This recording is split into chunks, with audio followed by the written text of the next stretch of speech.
At no time in the last 50 years has the official unemployment rate been lower than it is right now.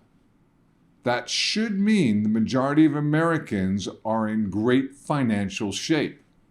However, according to new research, nearly 2/3 of the country are living paycheck to paycheck.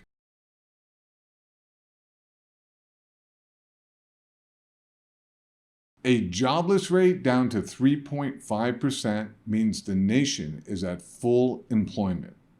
But it turns out a thriving job market on paper isn't translating to real prosperity among households. A new report by Lending Club reveals that 61% of Americans now meet the definition of what's called the working poor.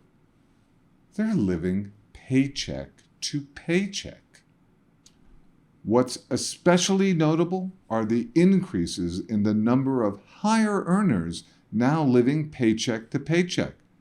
The percentage of consumers who earn at least $200,000 per year and get by on a week-to-week basis rose from 30% in May to 36% in June.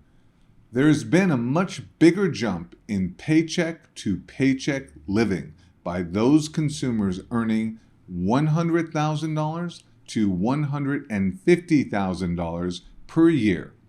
In May, the figure was 41%. As of June, it's 52%. So in a nation supposedly at full employment, why are so many people struggling? The short answer is that we're still dealing with a level of inflation we haven't seen in more than 40 years. But there is something else causing confusion. It's the deceivingly positive messaging we keep getting about the economy.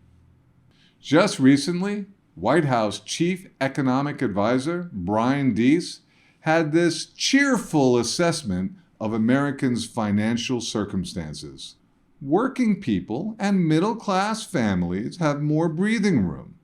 They have more job opportunities, their wages are going up in a stable way, and they're able to afford the important things in their lives.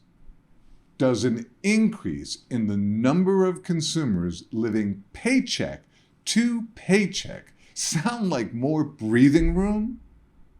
528,000 jobs were added in July, but individual workers rose by just 1/3 of that number.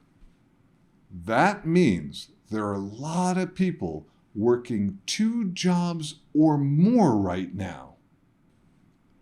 And according to the Bureau of Labor Statistics, the number of Americans working 2 full-time jobs is now the highest on record. Then there's the matter of consumer spending. Treasury Secretary Janet Yellen frequently points to the resilience in consumer spending as proof the nation is in good shape. But here again, the positive messaging is incomplete. Consumer spending did increase 1.1% from May to June. But we know, and Ms. Yellen knows, that high inflation has kept real wage growth in negative territory for more than a year. So how is the spending getting done? With